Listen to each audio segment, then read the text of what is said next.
Okay folks, so in this lecture we're going to cover how to use Excel's autofill feature. Now this feature is really great and super time saving when you're entering data, commonly in a pattern type format. So for example, if you're typing numbers sequentially, or you're typing in dates or days, or naming conventions. Now you fill in the data using Excel's autofill feature using what we call the fill handle.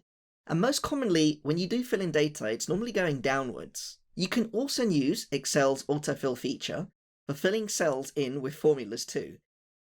Now there are two ways to use Excel's autofill feature. The first is using the mouse, and the second is using the ribbon. Now from experience, overwhelmingly the mouse method is much more user-friendly, so we'll be going with that method in this lecture. Okay, so let's get started with a couple of examples. Right, so the first example is a number-based example. Right. Now, have you ever had a situation where you need to enter in numbers sequentially? For example, in a table or just a simple list. Now, without using Excel's autofill feature, if we were to do this manually, we'd basically just type it in. So, 2, 3, 4, 5, 6, 7, 8, 9, and 10. Okay, now, that was okay-ish in terms of time, but could it be done quicker? The answer is yes. Now, we just typed up to number 10, but imagine if you had 50 or 100 or 1,000 numbers to type in. It would not be feasible to do it manually. So this is where Excel's autofill feature comes in.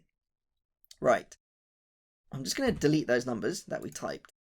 Now, using Excel's autofill feature, I'm going to show you a real quick way that we can get those numbers to be entered in.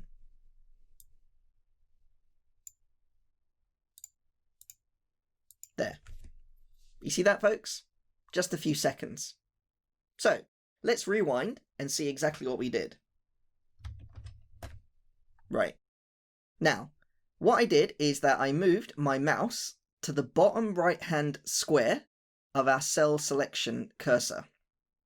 And what this does is that it changes our mouse cursor to black crosshairs. Now this is called the fill handle. So, using the fill handle, we then drag down. Now, to actually activate our fill handle, we basically use the left-hand mouse button, press and hold it. Now, before we do that, I just want you to pay attention to this bit of the screen here. And this is going to change when we press our left-hand mouse button. There. You see that, folks? It's changed, and it's asking us to drag outside selection to extend the series or fill, or drag inside to clear. Now, for the last bit, just pause and keep that in your head for a moment. Drag inside to clear, because we're going to come back to it. Drag outside selection to extend series or fill. So what this is basically saying is, while we're holding down the left-hand mouse button, you can see that if I go to the right-hand side, our selection is getting extended. In other words, our cell selection box is becoming extended. Now, we can either go to the right-hand side, to the left-hand side, up, or down. Now, as mentioned before, you most commonly fill in data going downwards. So, let's go all the way down to cell 25, and as you can see, folks, we've got our little tooltip appearing which says 1.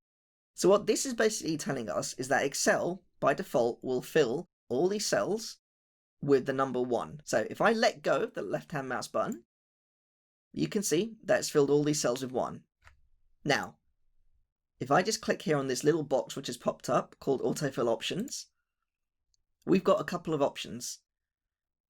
Now, just starting from the bottom, Flash Fill, we're going to cover that in a later lecture, folks, so we're going to ignore that for the moment. Fill without formatting and fill formatting only.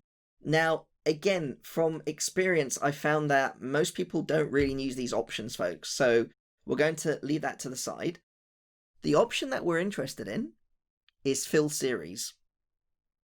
And what this will do is that it will tell Excel to fill our selected series from 1 to 10, because Excel will sense that we've gone from cell C16 to cell C25, and that we want to fill the series, and it will interpret that word fill, in this instance, as incrementally advancing the numbers from 1 all the way through to 10. So if I click here,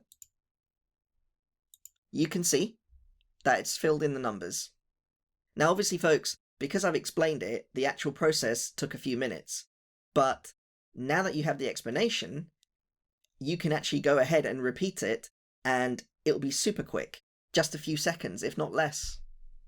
Right, so let's look at another example, dates. Now, often, similar to numbers, you've got to enter in dates. So, again, if I click on our cell here,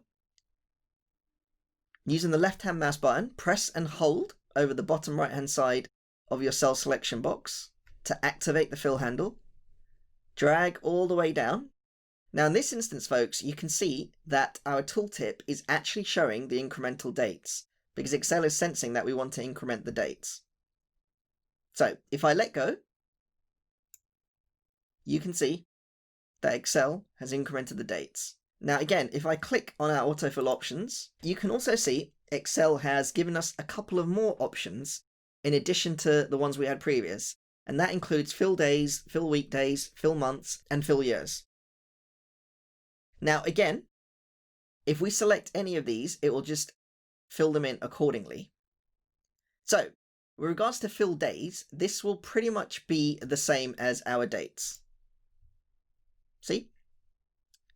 However, where it gets more interesting is if we go on to fill weekdays, or fill months, or fill years. So for example, you might have a project where you only want to include, say, Monday to Friday, and exclude the weekend. So if you go fill weekdays, now all these days here, none of them will include Saturday or Sunday. If we click on fill months, you can see that where we had the 18th of May 2018, the pattern has then jumped to the 18th of every month. Similarly, for fill years, what it did here is that it incremented the year, but kept the month the same, and the day. So you see, folks, you've got a couple of options in which you can play around. Now, most commonly, people would tend to go for fill series, which is basically just incrementing the dates one by one. Now, you can do variations on this, folks. For example, if you want to, say, count every 3 days, how would you do that? Well, if I just click here and give an example of, say, the 1st of March 2018, and then let's just say we count 3 days including the 1st, that would take us to the 3rd of March.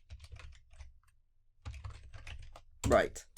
Now, in this instance, what you have to do, you have to basically let Excel know you want it to go up by 3 days, including the day itself. So, what you need to do is select both entries, then select the fill handle, then drag down, then let go. And as you can see, Excel has interpreted both cells being selected and sensed that the pattern here is every 3 days, including the day itself, and has incremented everything accordingly. So, that's how you use autofill to increment dates in Microsoft Excel. Right, now let's look at another example where we're basically referencing products. So product 1, product 2, product 3, product 4, and so forth. Again, drag down using the fill handle, and you can see Excel's tooltip is changing accordingly as we move down, and it takes us all the way to product 10. Then let go. There. You see that, folks? Excel has interpreted the pattern and filled it in accordingly. Now, folks, remember, if you go into the autofill options, if you select, for example, copy cells, you'll just get the same product number being repeated. So always keep that in mind. Primarily, these two options are the ones you're going to use, copy cells or fill series. Right. Now, sometimes when you do financial reports, you've often got quarters. So, again, Excel recognizes the quarter terminology, and if you use the fill handle to drag down, it will appropriately show all the quarters and then repeat after quarter 4. So here we got quarters 1 to 4, then 1 to 4 again. Right, let's take another example of days. So this is a real interesting one, folks. If we drag down, and we go all the way to Wednesday. Right. Sometimes you don't want to include the weekends. So what you could do is click on the autofill options and just say fill weekdays. There. And Excel will exclude Saturday and Sunday. So, as you can see folks, autofill is actually really quite handy. Now, we've incremented the data all going downwards, but you can go across or above. So, I'll give you an example. If I go back to our number example, and using the fill handle, drag to the right hand side, you can see that Excel has copied the series of data. So we got 111.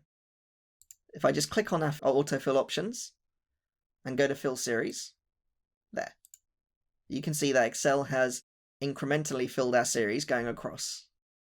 So you see folks, you can do this in any direction. Now earlier on folks, when our status bar changed to display the text when we used the fill handle, we had two messages. The first one was saying drag outside selection to extend series or fill, and drag inside to clear. So, just to reference the last bit, it basically means this. Let's say I want to extend this series, so I want to go 3, 4, 5. Using the fill handle, I'll drag. Now, if I let go, as you can see, it's copied our series as 3, 3, 3. So, let's say I click on these options and I go to fill series. So I've got 3, 4, 5. Now, suppose I change my mind and I decide I don't want 4, 5 there. What would I do? Well, you can press delete, but that would get rid of the number 3 as well. The other way is to basically use the fill handle, press and hold down with your left-hand mouse button, and then drag back to number 3. And as you can see, 4 and 5 become faded out. Then let go. There. So that's what it means, folks, when it says drag inside to clear.